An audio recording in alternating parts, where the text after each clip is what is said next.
सास की बीमारी।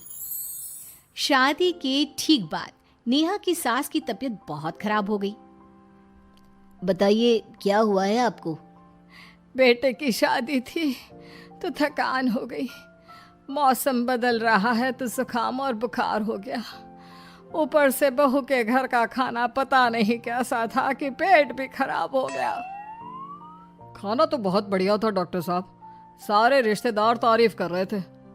रोहित की माँ इतनी कमजोर है कि जरा से में बीमार पड़ जाती है। डॉक्टर साहब आप सारी जांच करके देखिए, मुझे ऐसी क्या बीमारी है कि मेरी तबीयत ठीक ही नहीं रहती। फिलहाल तो ज्यादा कुछ नहीं है, पहले आपके जुकाम बुखार और पेट का इलाज कर लेते हैं, फिर बाकी के टेस्ट करवा लेंगे। अभी आप ये दवाइयाँ ले आइए। पिताजी मैं डॉक्टर साहब को छोड़कर और दवाइयाँ लेकर आता हूँ। माँ जी तो बीमार थी, इसलिए नेहा ने किचन संभाल लिया। माँ जी अब आपकी तबीयत कैसी है? पहले से ठीक है। आप बैठिए, मैं खाना लगाती हूँ। तेरे बाबूजी और रोहित ने खाना खा लिया? रोहित तो टिफिन लेकर ऑफिस गए हैं माँ, और बाबूजी ने खाना खा लिया है। आप शुरू कीजिए। यह क्या, खाने में इतना तेल इतने मसाले? अरे अभी अभी तो तबीयत ठीक हुई है मेरी, तुम क्या मुझे वापस बीमार करना चाहती हो? नहीं माँ जी, ऐसा नहीं है। क्या हुआ? देखो ये बहू ने कैसा खाना बनाया है। खाना तो बहुत ही स्वादिष्ट था। अरे मैं ये खाना खाऊंगी तो बीमार हो जाऊंगी ना। ओह हाँ, बहू को अभी पता नहीं ना तुम्हारे बारे में, रोहित समझा देगा उसे। देख बहू, अच्छे से समझ लेना कि इस घर में कैसा खाना बनता है। हाँ माँ जी, मैं समझ लूंगी, लेकिन अभी आप कुछ तो खा लो। ये खाना खा लूंगी तो कल का खाना खाने के लिए बचूंगी भी नहीं। सास की बातें सुनकर नेहा उदास हो गई। उसने रोहित के घर आती ही उससे माँ जी के खाने के बारे में पूछा। आज माँ जी ने मुझे खाने के लिए बहुत बुरा भला कहा। माँ को मसालेदार और तेल घी वाला खाना सूट नहीं करता, वो बीमार पड़ जाती हैं। ऐसी क्या बीमारी है माँ जी को?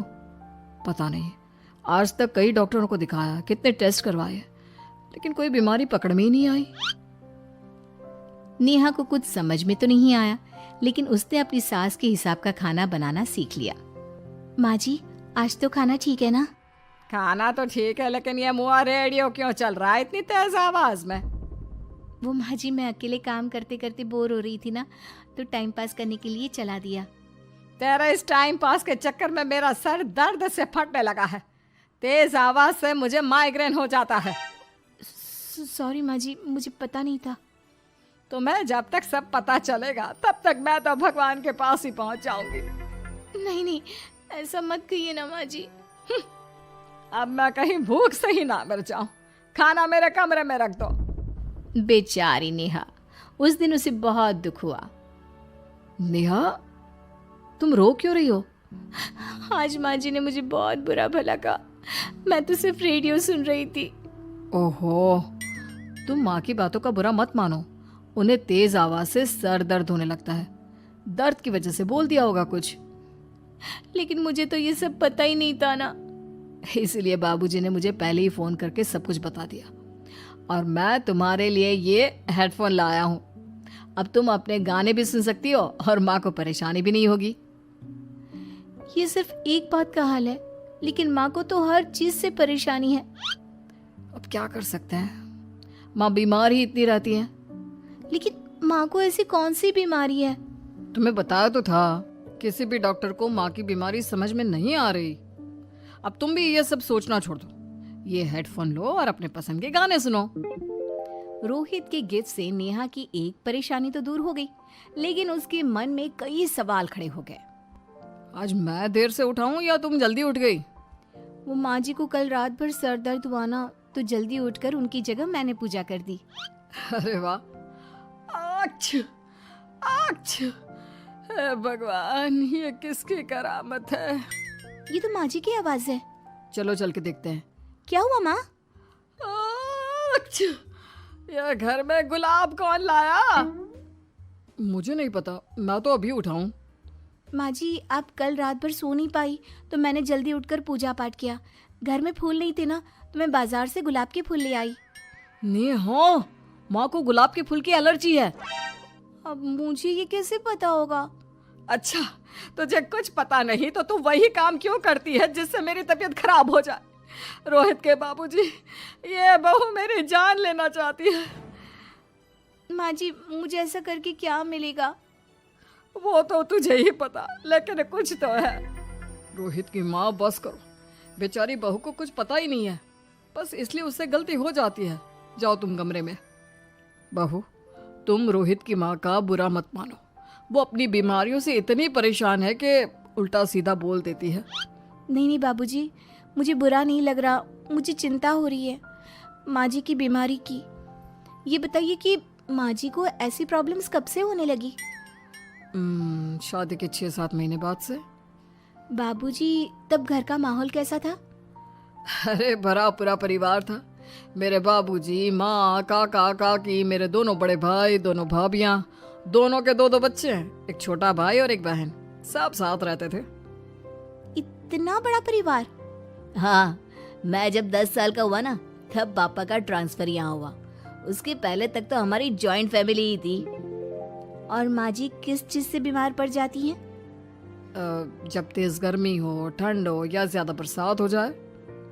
जब माँ ज्यादा थक जाए, जैसे दिवाली पर घर की सफाई या कोई फंक्शन हो, या ज्यादा मेहमानों के आने से घर का काम बढ़ जाए। तेज म्यूजिक, तेज लाइट या ऐसे कोई तेज स्मेल आ जाए। तो माँ जी की ये बीमारी ठीक हो सकती है। कैसे? सब पता चल जाएगा। आप कल माँ जी की टेस्ट रिपोर्ट लेने जाने वाले हो ना? हाँ। तो सुनिए क्या करना है। अगले दिन रोहित माँ जी की रिपोर्ट्स लेकर आता है। माँ, बाबूजी, नेहा।